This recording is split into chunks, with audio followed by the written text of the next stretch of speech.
అనుదిన నిత్య జీవపు మాటలు. దేవుని నామానికి మహిమ కలుగుగాక. దేవుని వాక్యాన్ని చదువుకుందాము. తండ్రి లేని వారికిని నలిగిన వారికిని న్యాయము తీర్చుటకై నీవు వారి హృదయము స్థిరపరిచితివి, చెవియొగ్గి ఆలకించితివి. కీర్తనల గ్రంథము 10వ అధ్యాయము 18వ వచనం. ఒక వ్యక్తి యేసుక్రీస్తునందు విశ్వాసము ఉంచినప్పుడు ఆ వ్యక్తి ఏ స్థితిలో ఉన్నా దేవుడు విడిచిపెట్టరు. తండ్రి లేని దీనులను మనుషుల వలన గాని పరిస్థితుల వలన గాని నలిగిన హృదయము గల వారిని ఆయన విడిచిపెట్టరు. ఆయన వారికి ఆసన్నుడు.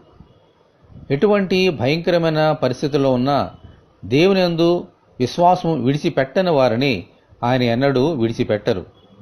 వారి హృదయములను స్థిరపరిచి వారు పెట్టే మొరలను ఆలకించే దేవుడు మన ప్రభు. ఆమెన్, హల్లెలూయా.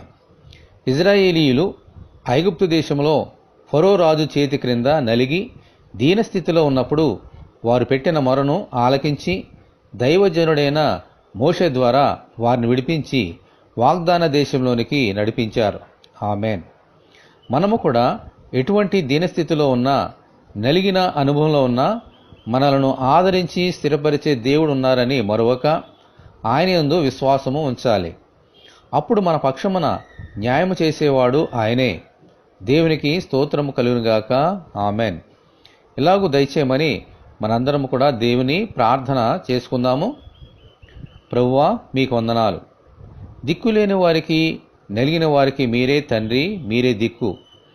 మమ్మలను ఆదరించి మా మొర ఆలకించి స్థిరపరచమని ప్రభువైన యేసుక్రీస్తు ద్వారా ప్రార్థన చేస్తున్నాము తండ్రి. ఆమెన్.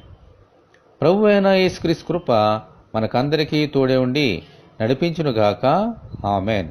పరిశుద్ధ దేవుని మందిరం.